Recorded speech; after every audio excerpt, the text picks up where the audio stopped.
ጥጋብ እረፍትን ያመጣል። እረፍት ስንፍናን ያመጣል። ስንፍና ደግሞ ሰውነት ሲታጀር ደግሞ ምን ያመጣል? ትዕቢት ይመጣል ማለት ነው። ትዕቢት ይመጣል። ቦዘኔ የሆነ ከሆነ የተነሳ ትዕቢት ያድርበታል። ዘላ ሲታበይ ራሱን የሚያስተዳድር ያህል ይሰማዋል። ረድኤተ እግዚአብሔርን ተግቶ መፈለግን ያቆማል። እግዚአብሔር የማይቸግረው ስለሚመስለው የጠገበ ሰው እንኳንስ የሚታመም የሚሞት እንኳን አይመስለውም። ሰው በጠገበ ሰዓት እንኳን ሕመም ሞት፣ እንኳን ድህነት ሞት ትዝ አይለውም። ስለዚህ ሰው ደግሞ ተዘክሮተ ሞት ከሌለበት ሞትን ከረሳ ደግሞ የሰው ልጅ ምን ይሆናል? በፍጹም ትዕቢተኛ ነው የሚሆነው። ትህትና አይኖረውም። ለተራበ አያዝንም፣ ለተቸገረ አያዝንም፣ ለታመም አያዝንም። ሰዎች ተሰደዱ ሲባል እንደ ቀላል ተረትና ታሪክ ያዳምጠዋል እንጂ ከልቡ ውጋት ሆኖ አይሰማውም። ሰው ለሰው የማያዝንበት ምክንያት ከዚህ የተነሳ ነው። ሕማም ከሰው ቁስል እንጨት ቢሰዱበት አያመም ይባል አይደለ? የሰው ችግር ሰው የማይረዳው ስለሚጠግብ ነው። የረሃበው ሰው የማንንም ችግር ያዳምጣል። ረሃብ በሌለበት መደማመጥ የለም። ጥጋብ በሌለበት ሰው አያደምጥም፣ አይሰማም። ታውቃላችሁ አይደል? አሁን ዝም ብሎ እድሜ ልኩን በሙሉ እየበላ ያደገ ሰው ምንድን ነው የሚሆነው? ለሰው አያዝን። ብታውሉት እንዲህ ያለ ሀገር እኮ ድርቅ መታው ሲባል ተው እኔ ይቅርታ አድርጉልኝ ጭንቅ አልሰማም፣ እኔ እንደዚህ ያለ ነገር ከፊቴ አታውሩብኝ ነው የሚለው ማለት ነው። መስማት ራሱ አይፈልግም። አንዳንድ ሰዎች አሉ አሁን በከተማ ትልልቅ ባለጸጋ የሚባሉት ይሄ የስደተኞች ታሪክን የሚዘግብ ፊልም እንኳን ሲመጣ ዝጉ ልጆች መጨናነቅ የለባቸውም የሚሉ ማለት ነው። እነዚህ ልጆች ምንድን ነው የሚሆኑት? ከዛ ያለ ጊዜው እንደበቀለና ፀሐይ ሲወጣ ወሶበ ሰረቀ ፀሐይ መጽለው እስመ አልቦ እመቅ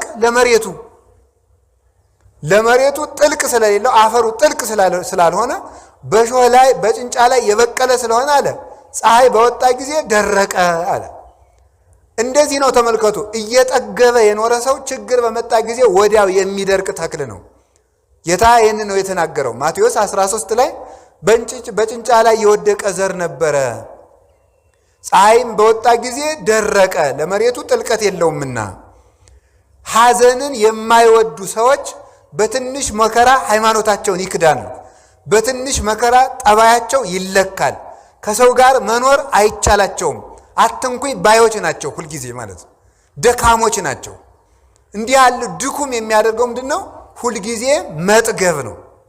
ለሰው ማዘን፣ ርኅራኄ፣ ምሕረት የሚጠፋው እግዚአብሔር ሰውን የሚምረው ሰው ለሰው ሲያዝን እግዚአብሔር ደግሞ ለእሱ ይራራል። ተመልከቱ። እናንተ ለባልንጀሮቻችሁ መሐሪያን ሩሩሆች ሁኑ ከመ ትኩኑ ውሉዶ ለአቡክሙ ዘበሰማያት፣ ለሰማይ አባታችሁ ልጆች ተሆኑት ዘንድ እናንተም ለባልንጀሮቻችሁ ሩሩሆች ሁኑ። የሰማይ አባታችሁ ለፍጥረት ሁሉ እንደሚራራ እናንተም ለፍጥረት ሁሉ ስትራሩ የሰማይ አባታችሁን የእግዚአብሔርን መልክ እንደያዛችሁ በዚህ ይታወቃል። ያንን መልክ እንዳንይዝ የማያደርገን መተዛዘንን የሚያጠፋው ምንድነው ስትሉ ጥጋብ ሰው ለሰው እንዳያዝን ያደርገዋል። ሰው ለሰው ካላዘነ ደግሞ እግዚአብሔር ለሀገር ምሕረት አይልክም ማለት ነው። ስለዚህ የቸርነት ማጥፊያው ምንድነው? ጥጋብ ነው። ሰሎሞንን ያህል ንጉሥ የዳዊትን ልጅ ምንድነው ያደረገው? እንዲህ ያደረገውን ይመስላችኋል? ጥጋብ። የአንድ ቀን ሰው ርቦት በዚያ በቤተ መንግስት ሲለምን አይደለም ስለ እግዚአብሔር እህል ሲል አይ ምንድነው ያለው? አይ ምን ሆኖ ነው አለ? ጥጋብ እርቦት። ለመሆኑ ረሃብ ምንድን ነው አለ? ረሃብ ምንድን ነው ብሎ መለሰ። ነው ተቀምሳታለህ ብሎ እግዚአብሔር የገዛ ቀለበቱን አጠፋት። ከዛ በኋላ ሰሎሞን 2 እየለመነ በላ ብቻ አይደለም የሚበላው ማጣ። ማዘን እንዲለምድ እግዚአብሔር ጥጋቡን አራቀለት።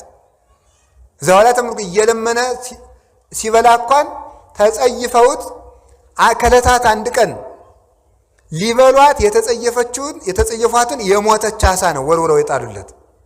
የተጸየፏትን ያችን ደስ ብሎት ሰሎሞንን ያህል ባለጸጋ ጠብሶ ሊበላ ክፍት ሲያደርግ ቁልፉን አገኘና ቀለበቱን እጣቱ ላይ ሲያደርግ የእግዚአብሔር ክብር በላዩ ላይ ሰፈነበትና ንጉሡ እነዚህ ማን አመጣቸው ክብብ ክብብ ክብብ ብለው ወደ ቤተ መንግስት መለሱት። ምን ብሎ ጸለየ? መጨረሻ ላይ እንዳልጠግብ ባለጸጋ አታድርገኝ፣ እንዳላማርርህ ድሃ አታድርገኝ፣ እነዚህን ሳልሞት አትከልክለኝ ብሎ ጸለየ ሰሎሞን። እንዳልጠግብ ባለጸጋ አታድርገኝ፣ እንዳላማርርህም እምበላው አታሳጣኝ፣ ሳልሞት እነዚህን ሁለት ጸሎቶችን አትከልክለኝ ብሎ ሰሎሞን እነዚህ ሁለት ነገሮች ለምኗል ማለት ነው። ስለዚህ ድህነትም ክፉ ነው፣ ባለጸግነትም ክፉ ነው። ረሃብም ክፉ ነው፣ ጥጋብም ክፉ ነው።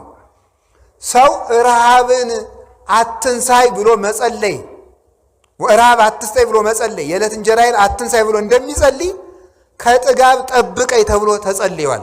ሰሎሞን ጸልየዋል። ከጥጋብ ጠብቀኝ። ሰው ሲጠግብ